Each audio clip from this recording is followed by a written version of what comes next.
So far we have seen how we can declare an integer numbers, how we can check it type by typing a command typ and passing the variable name and it shows us int, how we can declare different numbers, how we can reassign the same variable with different number, and how we can print these numbers. So now let's see about some, you can say the floating numbers. So I will again put a heading float numbers.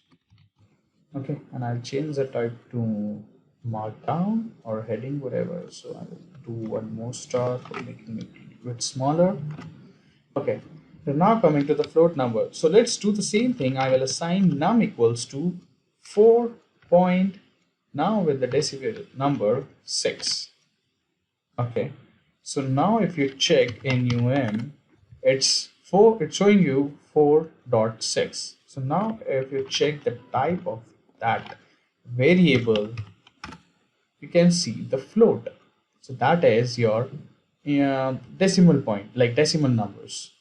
And the same you can declare as we have done above. The same thing you can declare 4.6 num2 as 6.8. I'm randomly assigning these numbers, so there is nothing in that. Num3 equals to 8.5.